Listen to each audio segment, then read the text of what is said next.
Good evening, everyone. Welcome to the Hudson Library and Historical Society. Thank you so much for being here tonight. My name is Charlotte Plank. I'm an emerging technologies librarian here at the library, and I just want to thank you for your presence here tonight. This helps us continue our programming, so thank you for being here. When you walked in, thank you for checking in with me, and it's nice for us to know who you are, and we really appreciate you coming. We also have, this is the second of our fall 2016 entrepreneurship series, sponsored by the Burton D. Morgan Foundation here in Hudson. So feel free to pick up one of these flyers, and we have lots of other materials, both for the library and other resources for you all tonight. So again, this is the second of our series this fall, and we'd be more than happy to welcome you back for the rest of the programs. Okay, so without further ado, A-Roi is a group of experienced professionals aiming to support business owners through the sale or transfer of their business using the best strategies that increase bottom line, mitigate internal and external risk, and successfully transition out from under their business, all while alleviating tax obligation. Terry Fairfax is the Director of Business Development, and he has served clients in the estate and business planning community for more than 20 years. He has also worked as an attorney in both Northeast Ohio and in Nashville, Tennessee, where he also served as managing vice president of the trust department for the Bank of Nashville and as a financial advisor for the Nashville office of the UBS Financial Services. Please join me in welcoming Terry.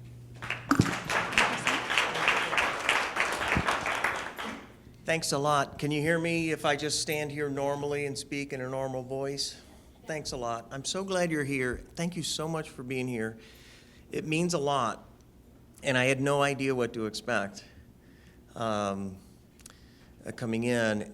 It really means a lot to me that there are this many people who are interested in this topic that I think is so important. So I have a lot of gratitude. Thank you, Charlotte, and the Hudson Library for allowing this to happen, and also thank you all for being here. My name's Terry, and I'm gonna be as brief as I can on a subject that is actually pretty deep and pretty wide. Let me try to set some realistic expectations up front. First of all, I have roughly 40 minutes or so to talk with you and have hopefully a conversation, not a lecture, a conversation with you about something that is certainly complex enough that I've spent the better part of 20 years learning it and working on it, and I still work on it all the time, and I still learn new stuff. So we're gonna I hesitate to use the term scratch the surface, but we will definitely be taking a 5,000-foot view for most of the next 40 minutes or so, 45 minutes or so. The challenge in this situation is I don't really know exactly where all of you, or really any of you, are coming from. I do know some of you, and I feel fortunate that that's the case, but I don't know what your level of familiarity is with the topic, and I don't know what your comfort level is with it. So the challenge is to balance. I don't want to be so simplistic that I bore you to death, and I don't want to wade so deeply into the weeds and get so complex that I bore you to death. Either way, I run the risk of boring you to death, and this is a potential problem for me. I'm going to do my best to avoid it. So I'm going to try to balance those competing issues. We're talking about the subject of, and I'll set these expectations too. There's going to be a PowerPoint slide up at any given time. Pay attention if you want. You have copies of them in front of you. And I encourage you to take notes. There's a place for you to take notes. I encourage you to do that. Not only for notes, things you want to think about later, but also think about questions that you might want to ask, because this is going to be an open discussion. This is not going to be a lecture. You are free to ask questions at any time or offer a comment at any time.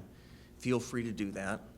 And also write down questions that you might have for later. If you have specific questions about your particular business or a business of a colleague or something like that, that really doesn't make sense to address in this forum, write it down and follow up. You're going to have my cell phone number before you leave here. So, and I want you to. So feel free to write down any questions that you have. I'll also set this expectation. I am not going to read to you any of the PowerPoint slides. I'm just letting you know ahead of time. I've been to plenty of presentations, I guess we all have been, where people a lot smarter than me stand in front of a room and read to you word for word every PowerPoint slide that they put in front of you. And that's fine. They should go with God as far as I'm concerned, but I'm just not wired that way. I assume that we're all literate humans and that we can read American English, so I'm going to challenge you to go ahead and do that on your own, and we'll use this as a springboard for a discussion amongst us, okay? I don't even know what's on these slides, so that's probably better. I work for a company called A-Roi Group. The topic today is business succession planning. It's a very deep and broad topic, but I'm going to try to narrow it down to sort of the key things. But first, I want to put it in the context of what we do. It's a little bit bigger context. We work on, I guess, what is loosely referred to now as exit planning. This means we focus on working with business owners who are thinking on some level at some time about leaving their business. That's a pretty broad group of folks. A really smart entrepreneur who just started up their business this year, if they were really thinking about that business as an investment, might be thinking about what will happen 30 or 40 years down the road when they leave that business. And if they did, I would give them all the credit in the world for thinking that way.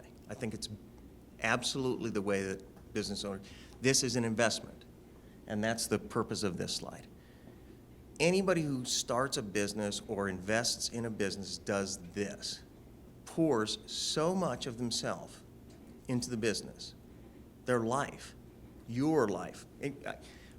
By the way, if I ask a question and I do this, that doesn't mean you have to raise your hand.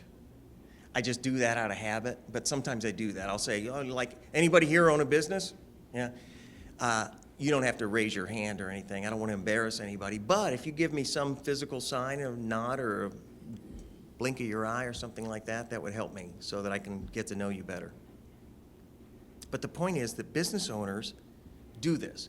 This is the stuff that we put into business, and our question always is, okay, just like any other investment that you got involved with, you invested in some blue chip stock, you invested in a mutual fund, whatever it is, at some point, there's a reason that you did that, and you're going to divest yourself of that investment.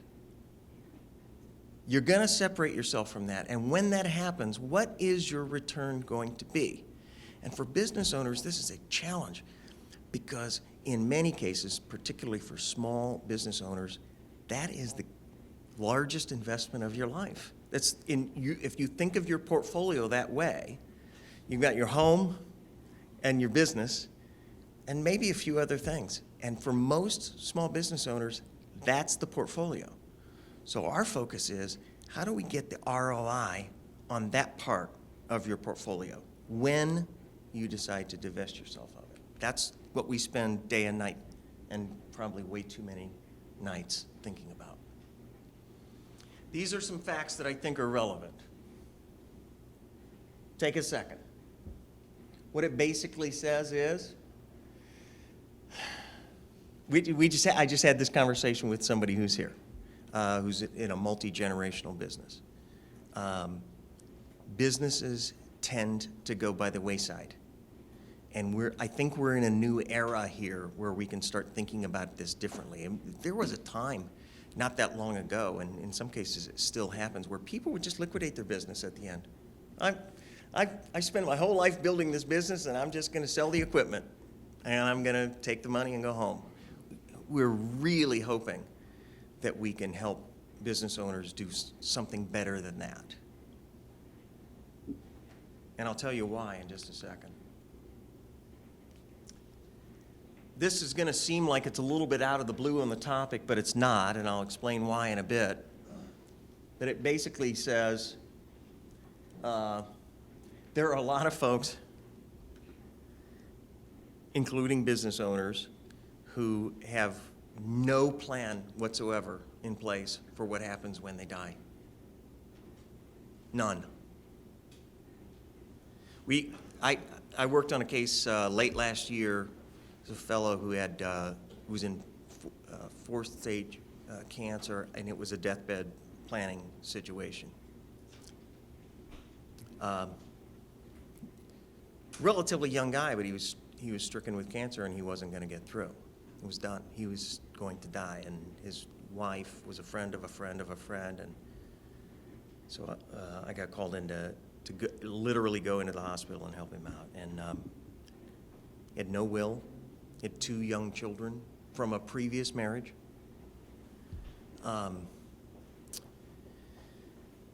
No will.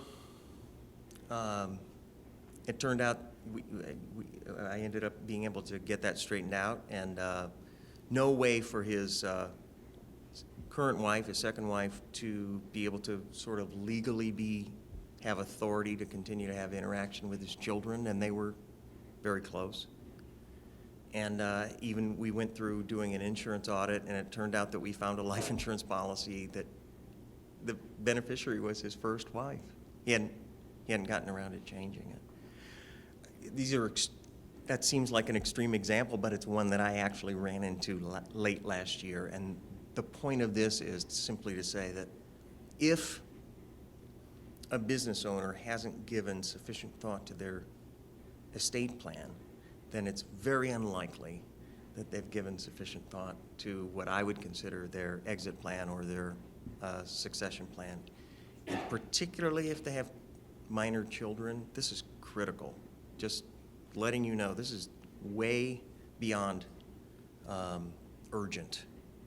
I'm going to say urgent in all caps, okay?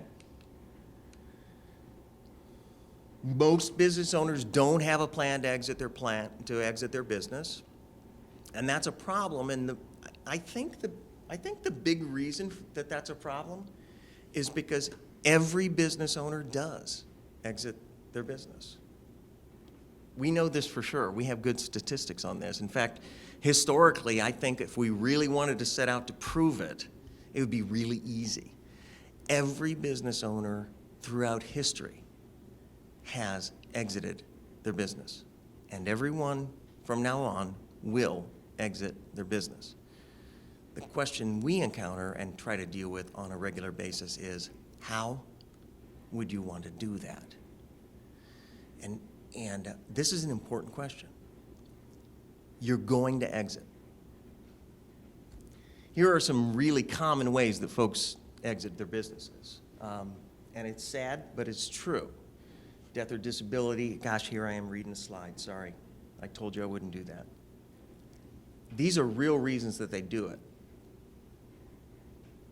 And there are other crazy reasons too. We're going to get into some case studies here in just a few seconds.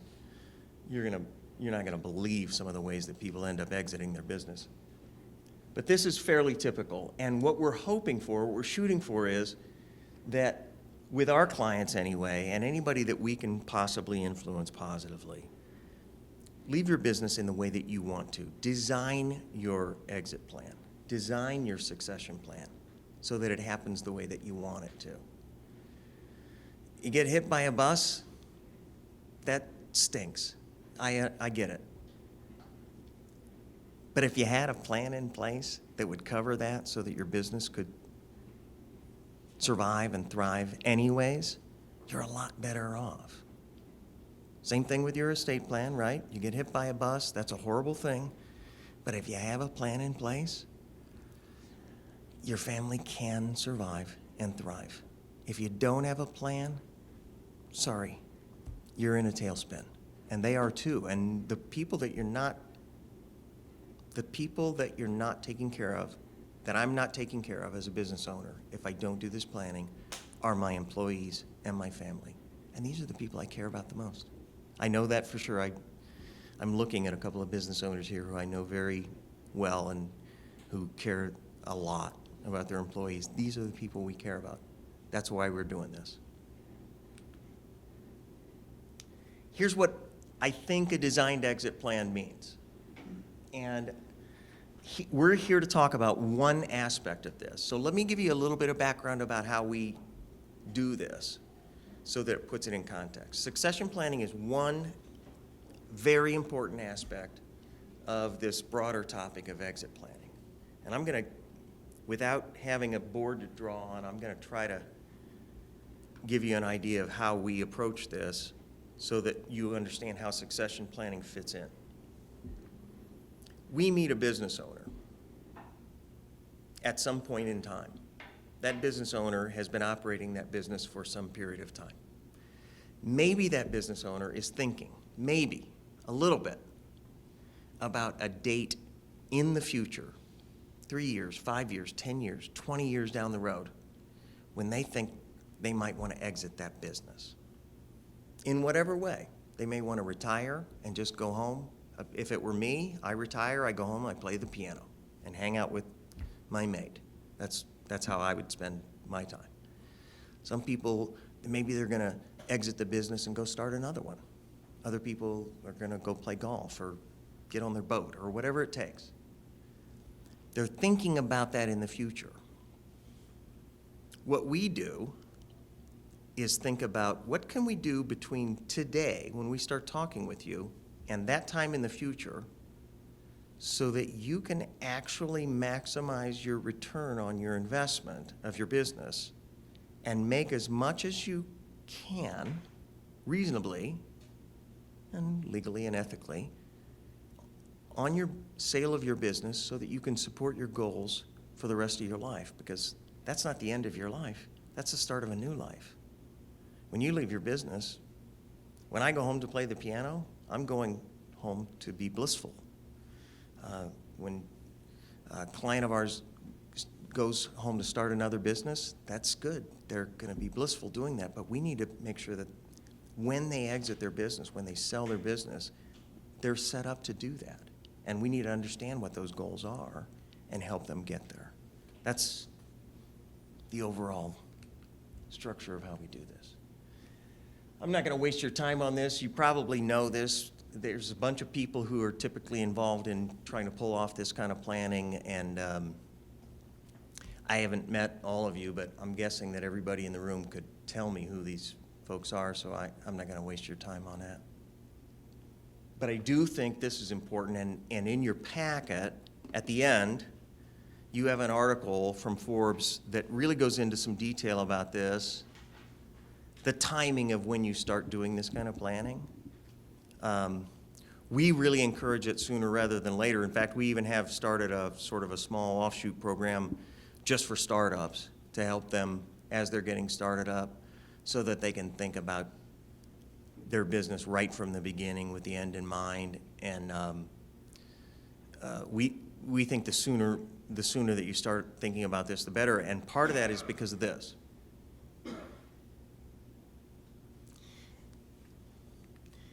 If we met you here and you were planning on exiting down here, however many years later, and you spent all that time driving value, building value in your business, and let's say your goal was, we want to find maximum transferable value of your business so that you get a big check when you sell it. And then that's what we do, admittedly. So you spend 10 years, 15 years, 20 years, 30 years really cranking down on getting the right people in the right seat and figuring out how to build the value of your business. That's good, because you're going to sell your business for more, but let's just say you weren't even thinking about selling your business. Wouldn't that be good anyways?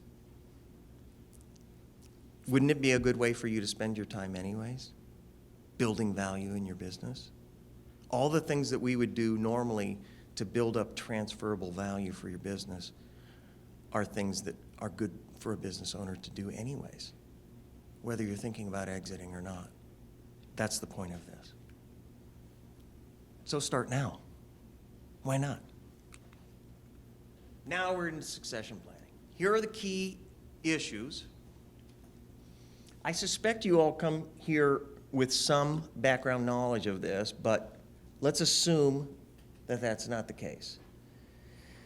And so succession planning in the exit planning world becomes this kind of a piece. I'm a business owner, and let's just say for the sake of discussion, a lot of what goes on in my business depends on me because I'm the business owner. And this is quite typical, and I'm guessing if we have business owners here, don't raise your hands, but do we have any business owners here? The value of the business on an ongoing basis largely depends on the fact that you're there running the business. And so the challenge of business succession largely becomes, how does the value of that business continue on when you're not there running the business? And that seems like a fairly simple question, and I guess it is, but the answers are often extremely complex. Let's start with some of the most common examples. Let's just say, for the sake of discussion, we've got a business that's owned by more than one person. This is fairly common too, right? 2 or 3 people own the business. Let me get rid of a red herring that comes up here.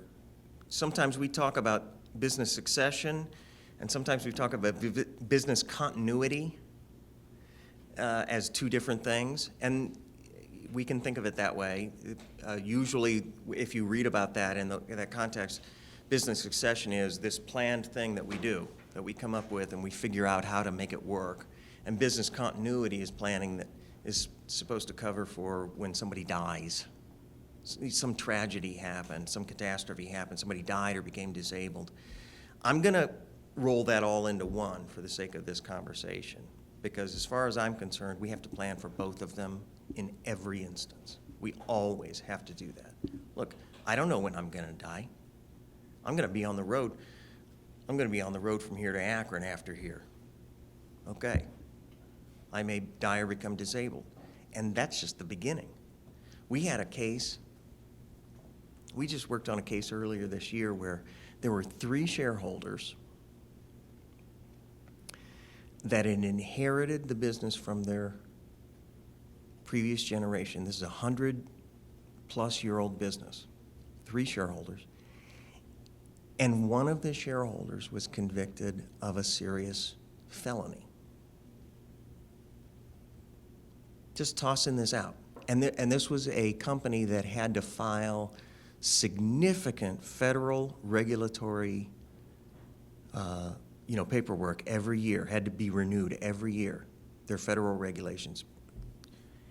And they had to say every year when they renewed their filings, who are the owners, and if anybody's more than a 10% owner, then what is their criminal background? They do criminal background checks. So these folks, when they approach, we were working with them on exit planning, and it turned out to be a crisis. This was a crisis. Because if they had to do that filing, and one of the 3 owners was this fellow who was doing 4 years in prison for this felony, they could have lost their federal licensing. It was a real problem. They had a shareholder agreement. We're going to be talking about these in just a second. They had a shareholder agreement that had been drafted, I think about 20 years earlier, and had never been reviewed, and it was just not worth the paper it was written on. And we had to figure out, in a crisis situation, we were actually down in the prison negotiating with this fellow to buy him out. Sometimes that's what we end up doing. My point is, that was completely unpredictable. As far as this company was concerned, nobody would have guessed that this was going to happen. It It was completely out of the blue. We talk about death, disability, divorce, whatever. Those seem, yeah, fairly predictable. This was completely out of the blue. And it was it could have potentially driven their business to its knees. And the way that the shareholder agreement was drafted between the three of them, among the three of them, it really was a disaster. We'll spend some more time on that, but I guess what I'm saying is the eventualities that we have to plan for are not just, hey, I might get hit by a bus, or the unlikely event that I'm going to get struck by lightning. No, these are real things that happen, and we don't know. We don't know what they are.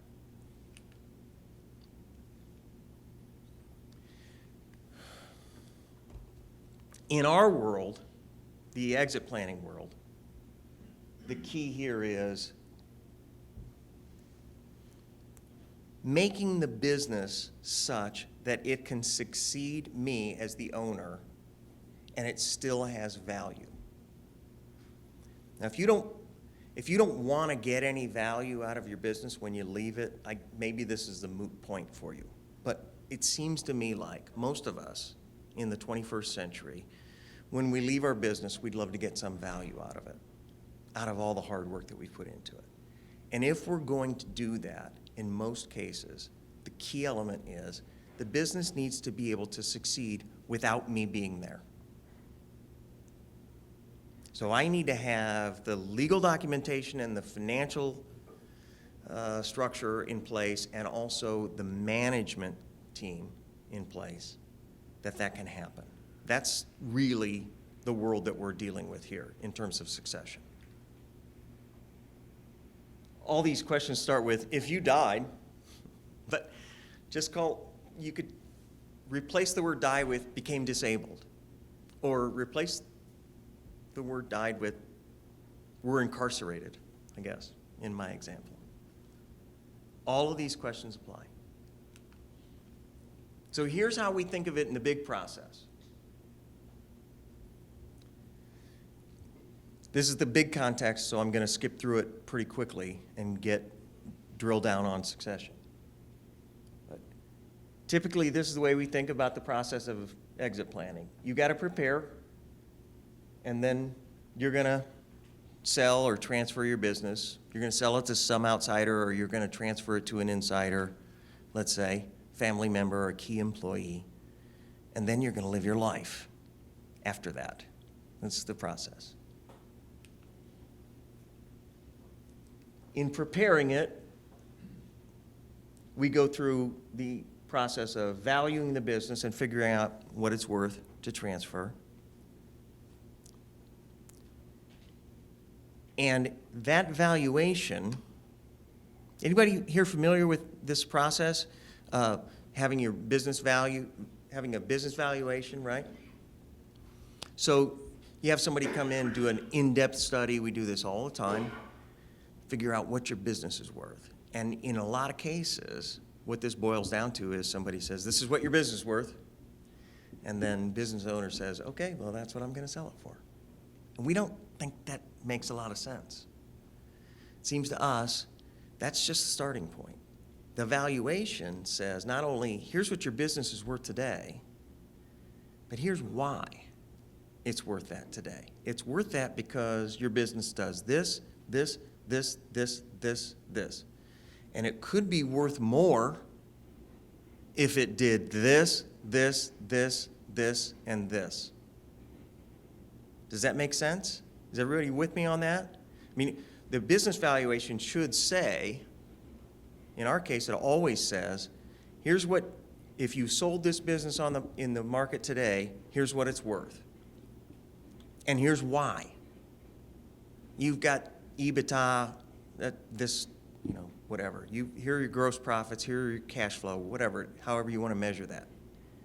And then the missing links, the holes that need to be plugged, right? If you did this, it'd be worth more. If you did this, it'd be worth more. And what are those things? If you did this things. So we have people in this room who know this extremely well. I know business owners and also advisors who know these kinds of things.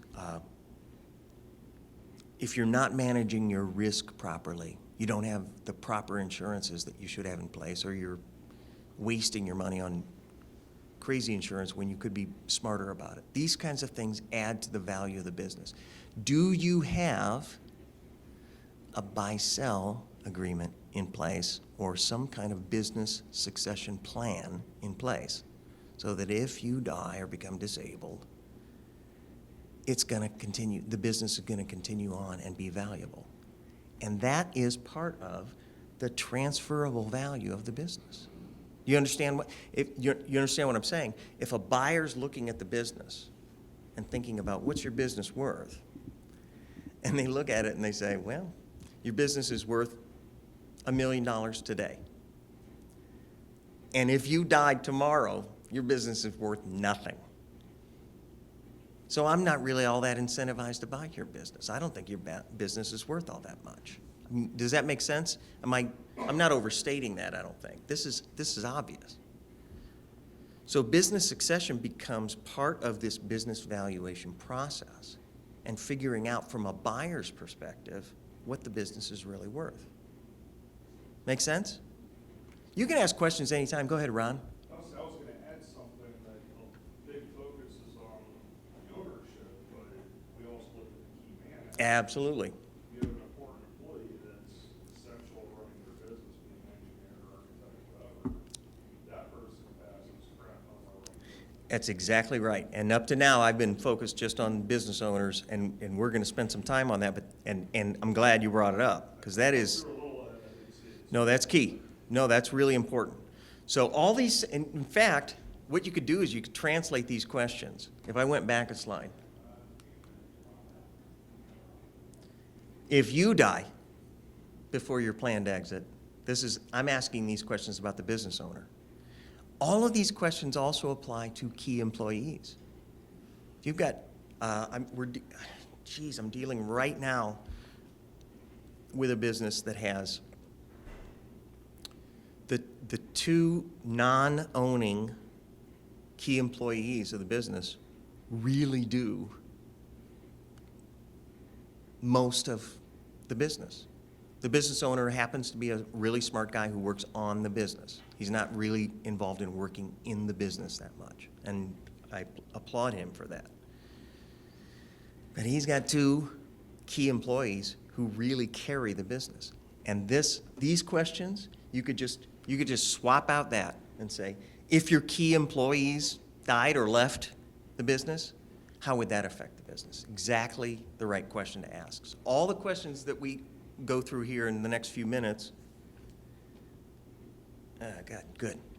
All the questions we go through with regard to the owner are also going to apply to key employees. And we'll talk about how that gets covered. Don't need that. Don't need that. You probably know you're going to need a team of experts. You're going to need a team of experts to put this plan together. You may already have some of that team in place. Go ahead. Sure. Gonna get. What? Let's just tackle it now while we're here. Yeah, I'm sorry. Pat, right? Asked the question. I mentioned a buy-sell agreement, and maybe everybody doesn't know what that means. Let's go through that. It's a key element of this in this topic, and we're pretty close to where we're going to get to it anyway. So let's do it. Let's start with the example of a business that's owned by 2 or 3 people. There's almost invariably an agreement in place between these folks of some kind or another. It's often, in my experience, pretty shaky, but at least when I first look at it. But there's an agreement between them that says something like this. If owner A, let's say we've got owner A, B, and C. If owner A dies, then owners B and C will take over owner A's ownership interest in that. Or, if that's not the way it works, owners B and C will pay to owner A owner A's spouse or estate the value of his share of the business. So a couple of possibilities there. You got a business divided in three, got three shares, one guy dies. The other two, the agreement could say something like, the other two take over the business. That's one possibility. One is, no, the other two need to buy out the survivor or the estate of the fellow who died. Because if I die and I own 1/3 of a business, that 1/3 of the business is in my estate. It's a part of my estate. It belongs basically to my heirs. Does that make sense to you? I'm not saying anything esoteric here, right? If I die and I own 1/3 of a business, I own a home, I own 1/3 of a business, and I own a Toyota Corolla, okay? The home, the Toyota Corolla, and the 1/3 of my business all go to my heirs, goes to my estate, whoever it says in my will, right? The buy-sell agreement would say there's an obligation on the part of the other owner. One thing that the buy-sell agreement could say is there's an obligation of the other owners to buy out that third owner. This is one solution of many. And I'm only talking about one circumstance, which is death. The same thing could be said if 1/3 owner became disabled. They can't really function in the business anymore. So now, let's just say, for the sake of discussion, the smart business decision is for the other two business owners to buy out that interest. That's pretty common. It's a very common thing for a buy-sell agreement to say. Only problem is, maybe they don't have the money to buy him out. Does that seem like that could be a problem? Business is worth, let's just call it $900,000 to make the math easy. So everybody owns a $300,000 interest in this business. And you got Jim and Joe and Bob who own the business. Sorry, they're all male names. They're just the ones that came to my head. I apologize, women. But it's Jim and Joe and Bob, and Jim died. Joe and Bob want to own the business. But for this buy-sell agreement, but for this shareholder agreement between the shareholders, but for this, Jim's share would go to Jim's estate. His spouse or his kids or whoever would inherit his stuff. Joe and Bob would prefer, and Jim, while he's alive, would prefer that what really happens is Joe and Bob take over the business. His $300,000 interest gets divided between the two of them, and now they're the two sole owners. Does that make sense to anybody? That seems to me to make some sense, and that's fairly typical in a buy-sell shareholder agreement. So that Jim's wife or kids don't need to take over 1/3 of the business that they're likely not the least bit interested in, and Joe and Bob really don't want them involved in. Really, if you think about it. So this is an agreement that is created between among the shareholders to handle this situation. And we're going to come to a slide here pretty quickly about why these things go wrong. But one of the biggest ones is that what if Joe and Bob can't afford to buy out Jim's share? There's not enough money in the business, and Jim and Bob aren't fabulously independently wealthy. So Joe's $300,000 share is just, man, we can't afford it. How are we going to? We're going to deal with that in just a second. Thanks, Pat. I'm going to skip all this stuff because to get back to succession planning. This is all the process of what we do. This gets to Ron's question as much as anything, and that is, in succession planning particularly, the key issues that you got to deal with. Ownership is a big deal. There's no question about that. And we're going to spend a little more time on that before I fall over.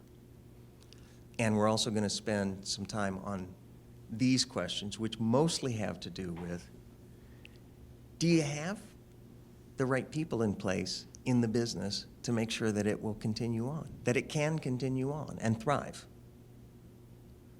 That's not always easy to do. In some businesses, I'm thinking of, we have a range of clients right now where on one end, there's nobody there to take over. I'll give you a really good example. Same business I was actually referring to earlier were the 3 owners. So now there are 2 remaining owners. One of them, they're both up in age a bit, and one of them is in his mid-70s, and he handles all of the financial aspects of the business. That's his thing. He's done it since he was a young man, since they inherited it from their dad. He's had 2 heart attacks, and nobody else in the business knows how to do what he does. Nobody yet knows how to do what he does. Okay? This is a serious problem. If he has another heart attack tomorrow, heaven forbid, and he doesn't come back from it, this business goes to its knees, at least temporarily, because nobody else in that business knows how it's done. This is what we're working with them on right now, this exact thing. Do you have the best people in the right jobs, and what is the role after transfer, and who is going to take over when you can't do it anymore? Ron's question. And how would you pay for that? And this gets really to Ron's question. Let's just say you had to bring in somebody new to do that. Where's the money come from? Where's the money come from to hire that person? This is an important question. When we write these kinds of plans, we need to make sure that they're funded in such a way that when these events are triggered, whatever the outcome is, there's money there to make it work. And so in the case of the question you raised, Ron, and this hypothetical, let's just say fella has a heart attack and he's gone. Somebody's got to come in and do that job. And whoever comes in to do that job, they're worth something. They're worth being paid. They're valuable. They need to be paid. Who's going to pay them? How are they going to get paid? In most instances, the answer to Pat's question and the answer to Ron's question usually involves an agreement between the owners that says, if this happens, here's who comes in, here's who steps in, and they're going to get paid, and here's how they're going to get paid. And typically, for pennies on the dollar, the owners will purchase insurance policies that will cover those kinds of things. Let me give you 2 examples.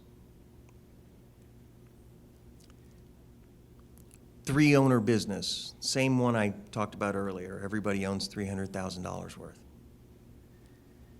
What's going to happen when Jim dies? Did I get the names right? Jim, Joe, and Bob. Right, Jim, Joe, and Bob. Jim dies. He owns $300,000 worth of the business.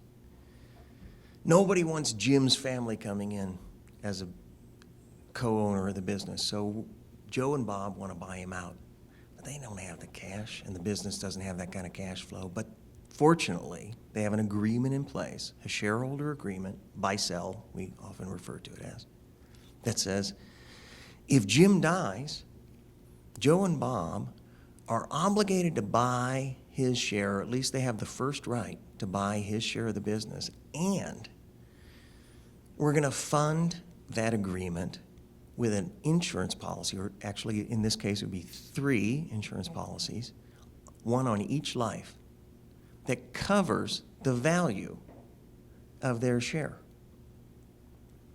So now this agreement's in place, and there's an insurance policy in place for each of these fellows, and it says, Jim dies, there's a death benefit that's worth the value of his share of the business, in this case, $300,000.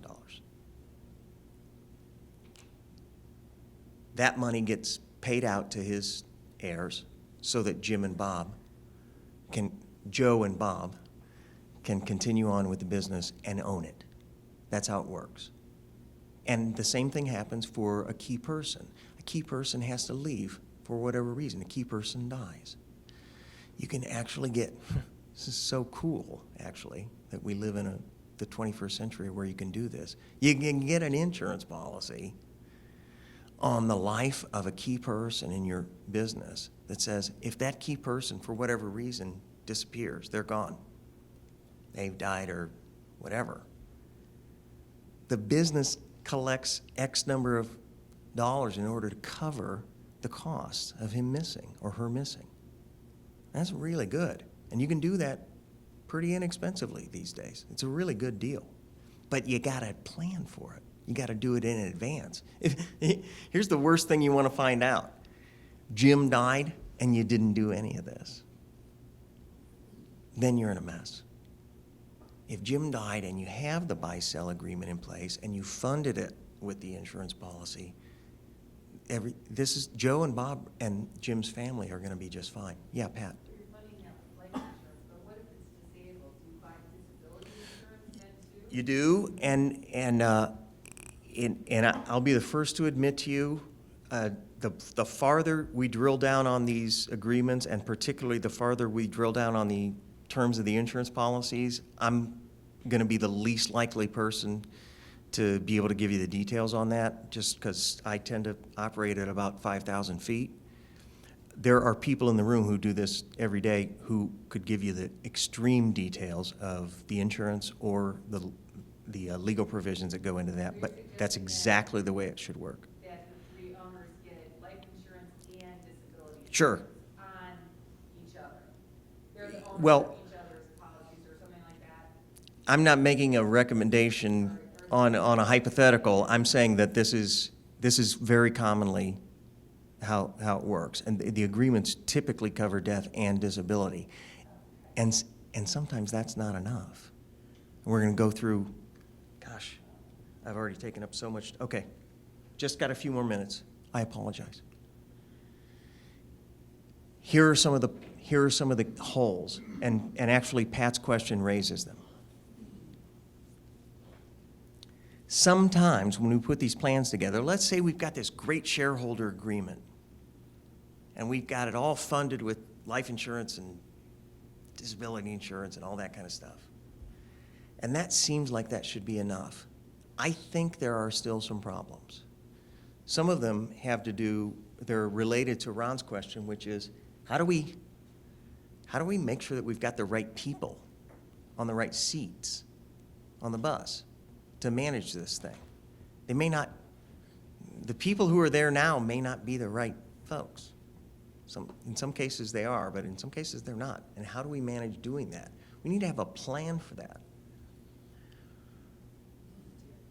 Yeah, sure. I have along that line, if you have key employees, how do you find out from them about their interest to take a higher seat? Yeah. Because I guess there are always concerns or maybe limitations that they have. So Yeah. how do you find that out? The how questions are usually the trickiest ones. I'm probably not telling you anything you don't already know. The whys and all that stuff are usually pretty straightforward, but how you determine that, it's usually a communication issue, at least in my experience. And this can get very involved. If you own the business and you're operating with key employees, the lines of communication on this need to be open. And in fact, let me point out in your packet, this is something that we do right out of the gate when we start working with a business owner. If you go back past the PowerPoint slides, you're going to see a few pages of a questionnaire that we use, a fact finder that we use for all businesses that's related to these business succession issues. I pulled out the pages that are directly related to this, and they ask these exact kinds of questions that you're talking about. How interested are you in moving forward with this business? And what could we do to incentivize you to stay on board? What would it take? These are important questions. They need to be asked, and a lot of times they're not. And that's why we have it in our fact finder. When we start working with a business, if they haven't asked that question yet, we're going to go in and ask that question. It needs to be asked. You may need somebody else to come in and ask it. Maybe you don't have that kind of relationship. I don't know. Maybe the communication lines are not that open. But we can certainly step in and ask that question, and it's right there. I mean, there's probably 4 or 5 questions right there in our questionnaire that drill right down on that exact topic. Maybe they're not up to the task. One of these, I'm going to go through this really quickly because we're out of time. One of the real problems here is how you value the company when you're doing these agreements. This is really important, and it's not simple, and it's certainly not anything that we could drill down on here in this short period of time, but I see it all the time. These buy-sell agreements or shareholder agreements where the value of the business, I just used an example. Got a $900,000 business, so that means Jim's share is worth $300,000. If it said that in the agreement, just like that, heaven forbid that it said that, then in 6 years after the buy-sell agreement was written and the business is worth $18 million, then Jim's share is worth twice as much. But according to the agreement, his family's only going to get $900,000 or $300,000. I'm playing with numbers here, but you understand what I'm saying. That valuation of that agreement, or that valuation of that business in that agreement, could completely screw that family badly. And this is really common, very cookie cutter. They'll say, book value. The value of the business in the agreement is the book value of the business. Please call us if you see this ever. Please call us. This has got to be fixed. You need to custom value every business in these agreements. Go ahead, Pat. Well, if you did, okay, so now next year it's worth $1.8 million, and you got the $300,000 insurance, but now you need There you go. $600,000 insurance, but now Jim is sick and you can't get a policy on him. Yep. So, Oops. You messed up. You messed up. And seriously, don't think for a second that I haven't seen that happen. I have. It's bad. Those valuations need to be drafted as formulas that change over time. but if you had a formula that changed and you only had 300,000 policies, and you can't get another 300,000. Great. What are you gonna do? No, great point. And this comes back, in a way, it comes back to Ron's question too. The formula is going to change, and the agreement needs to be reviewed, and the insurance that's funding the agreement needs to be reviewed on a regular basis because the value of the business is changing. If the initial policies that were drafted at the beginning were $300,000 a man, in my example, and the value of the business is growing dramatically, every year, probably a couple times a year, you're going to want to take a look at that, and you're going to want to sit down with your insurance advisors, and you're going to want to sit down with your attorney and say, hey, we need to update this. And that may seem like a lot of work, but consider the other side consider the result if you don't do that. Yes, but now, next year, Jim has cancer. They're not giving him another policy. What do you do? I don't, there are two ways to look at that, and Ron's going to know a lot more about that, and some of the insurance guys in the room are going to know a lot more about that than I am. But at least from my perspective, from a planning perspective, broad scope planning perspective, the idea is we review this as often as we can, and we do the best that we can on any given day. We may not be able to plan for every contingency, and unfortunately, that's the case. But there may be things you can write into those policies that will allow you to some flexibility on that. And you might want to talk with some of the insurance guys in the room on that. Because I'm going to tell you, we always plan the best we can for any given day.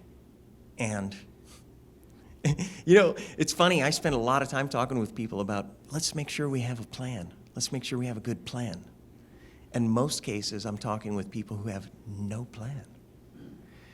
Pat, you're drilling down on a much more detailed, and no, it's okay. And so it's good, it's important. A much more subtle issue, which is, how do you keep the plan up to date? It's very important. And sometimes we plan for today, and that's the best we can do. We plan for today. We always plan for today. Last time, gosh, I got to get out of here because I'm taking too much time. Here are the typical omissions that we run into in these kinds of plans. Usually, it has to do with not covering financial continuity or not covering management continuity. These are the biggest issues that we run into. We haven't made a plan for what happens to manage the company and to fund the company or finance the company when these various events occur. So there are solutions. And I guess this will emphasize the last point that I have to make, which is that none of this is cookie cutter. Every single business is different in this case, and man, the solutions cover a huge range of possibilities. Sometimes you got to think pretty far outside the box. Go into a prison to negotiate a buyout with a shareholder. Well, I never in a million years thought that I would be spending a couple of days in a prison doing that. Guess what? Had to do it. I think you can effectively prepare, and you're going to think I'm crazy, but I do believe this is true, and I know that we do it. You can prepare a business continuity plan that is enforceable and can be voted on by the shareholders and the board of directors, that is extremely detailed.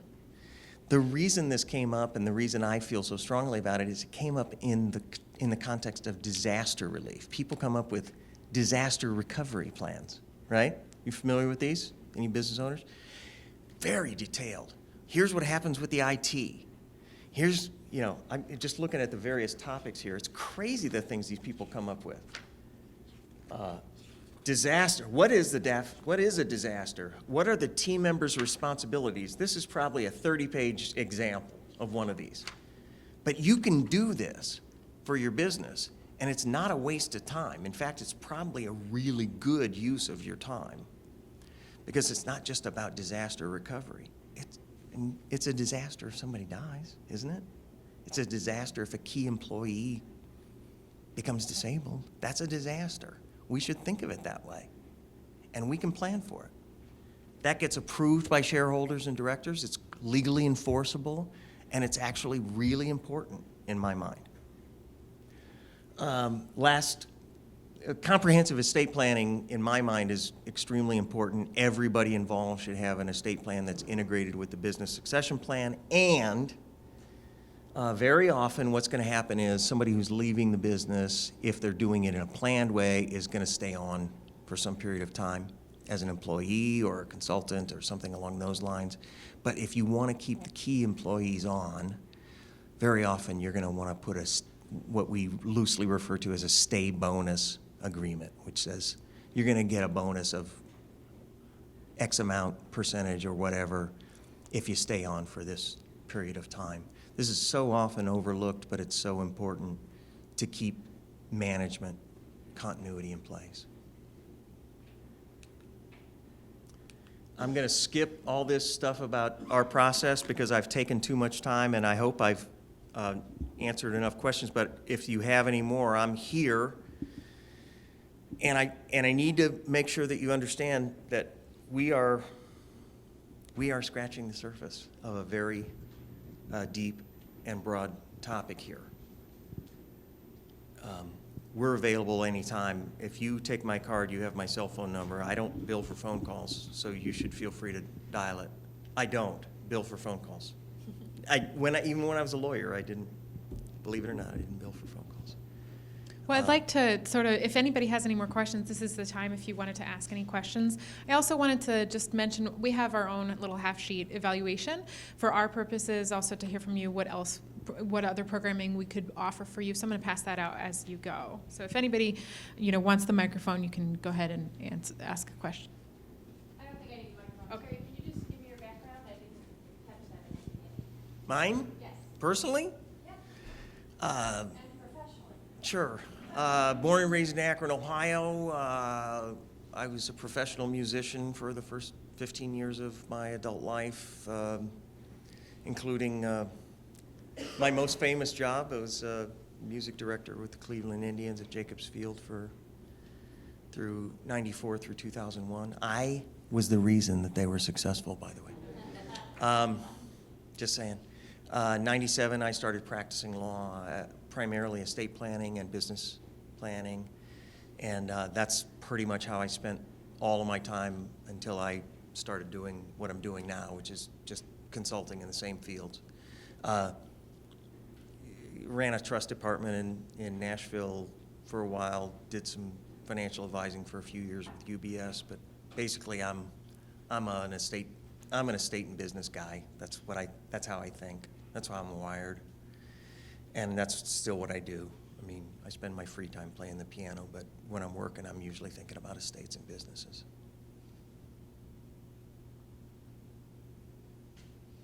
Any other questions?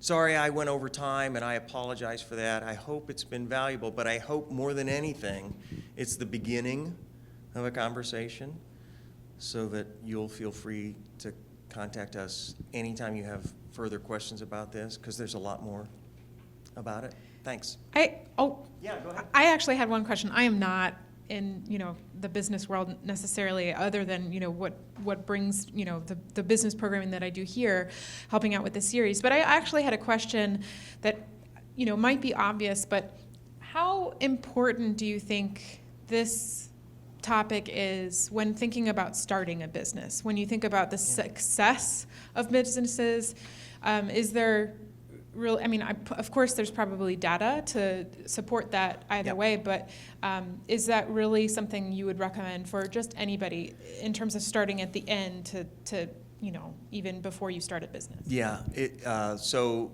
that's a really good question. Thanks, Charlotte. And maybe the easiest way to answer that is with a hypothetical. I'm sorry, Chuck, I just realized I didn't give you time to talk, and I feel horrible about that because, yeah. Well, yeah, let's do it this way. I'll give you the 2-sentence answer, and then I'll let Chuck chime in because he has really great experience with this. In my perfect world, everybody would do this. Every business owner would do this kind of planning from day one. And I know it doesn't happen, but let me give you a hypothetical. Let's say 2 people start a business together on January 1st of 2017. And something goes really bad in February of 2017. One of them dies, one of them becomes disabled or something like that. They've only been running this business for a period of time. Let's make it more extreme. Let's say it happens 2 years later. They haven't done any of this planning. Now the business has been growing, it's been developing. They've got none of this planning. Their families are going to be it's going to be a disaster for their families and for the business itself, simply because they didn't bother putting it in place. And Chuck, I'll introduce you to Chuck Furtick real quickly. We worked with Chuck last year on turning his business around and getting it sold, and I think he'd be the first to tell you, get started sooner rather than later. Go. Yeah, go ahead. Thank you. Here, Yeah, you I can use appreciate it. Been able to. My name's Chuck Furtick, and when I started my business in 1996, I had a plan, I had a business plan, but the business plan only involved growth, sales, targeting, customers, and my whole sales plan, making margin and all that. No way did it ever have an exit plan, and when I will tell you today that everybody does have to exit. Fast forward to last year, I was in a turmoil for about 3 years of declining sales, eroding margin, I didn't have anybody like A-Roi Group, anybody that I could go to. My father passed very early, so I really was kind of sheltered about being open for help. Fast forward to last year, we needed to position the business, so now I'm being forced into exiting. And I went and met with A-Roi, and we worked together, and we turned that in such a short time. I cannot believe the job they did, but we built value. We went through the process. I mean, it was hundreds and hundreds and hundreds of hours. It was a mission, and we propped that business up, and we sold that December 31st. And I needed to make I owed money. It was an asset sale. I had a lot of liabilities with it. I needed to make the sale by December 31st. We sold it with 17 hours to go, okay? And I'm telling you the story. But the reason I share this is because I didn't have a plan, and I learned about this. I learned about having the plan and what it could have been like if I would have, understood that at some time I'm gonna have to get out. A similar company purchased our company. It happens to be going very well. I'm on like a retainer for a year. It's really great that instead of having it probably close its doors, I can watch my company now grow. It's growing because it has a great team behind it. It's got great financial. And the other thing is I was just diagnosed with prostate cancer. I was the only it was my wife and I in the company. If this would have fast forwarded to today and something would happen, I'm gonna have to be off for 6 weeks.